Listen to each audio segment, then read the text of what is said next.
here we have it. Now the photo is sort of showing. So that's the first one I mentioned. And this one, the actual photo itself goes longer than this. So this is a close-up of the individual from waist up. The actual photo on Kash Patel's X account shows a full body. And I can't quite tell, but Kaylee, does it look like, are those shoes? Are those boots?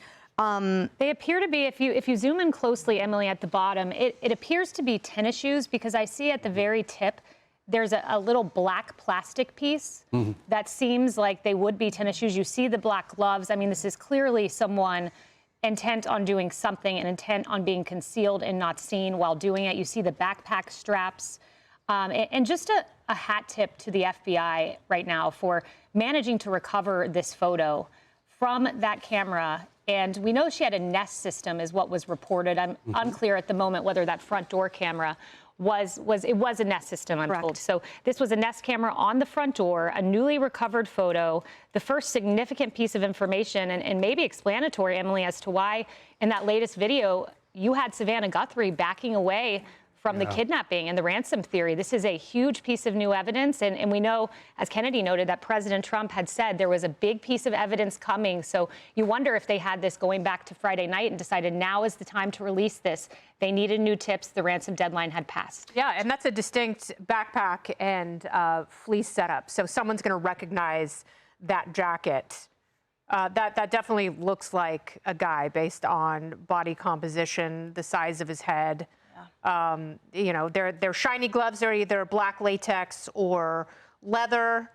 And yeah, that someone's going to identify that backpack pretty quickly. And Sonia, I just want to point out, because I want your thoughts on this. Now that we have this specific imagery from Nest, you can see in the upper right-hand corner it says Nest. This gives us a specific time, which means can the subpoenas now and then the warrants be narrowed down to this? We've talked about cameras that didn't have footage, but could this help to locate this individual as he likely went through Tucson afterward, now that we know the exact moment that these photos were taken? Great point, Emily. So two things. One is I wouldn't focus so much on the clothing as whether the facial features are clear enough for there to be facial recognition software run on them, because everybody's face is unique. It depends on the spacing between your eyes and so on. There might be enough there, even though he's wearing that mask, for the computers to go to work to try to figure out who it is. But you're right, Emily. The second thing I would do if I were the FBI is now give this image and go to Arlo, go to Nest and say, search through all the recorded images you have.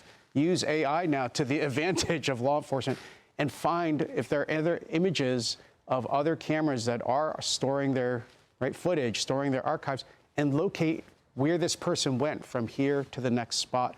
I expect that he's probably changed his clothes. He might have a change of clothes in his bag. He's going to immediately try to disguise himself. But the face can't be changed.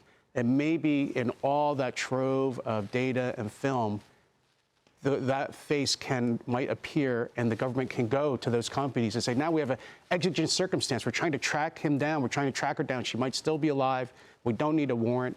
Give us any footage you have of this person located in anybody's archive. Yeah. I'm impressed by the level of actually detail. I was expecting one photo. Blurry, this could be indeed a breaking. Yeah, you've got a couple of different angles on the eyes.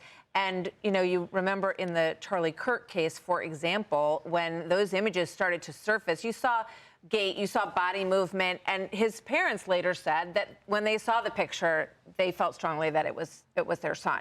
And somebody's going to look at this picture and have the same recognition. Hey, everyone. I'm Emily Campagno. Catch me and my co-hosts Harris Faulkner and Kaylee McEnany on Outnumbered every weekday at 12 p.m. Eastern, or set your DVR. Also, don't forget to subscribe to the Fox News YouTube page for daily highlights.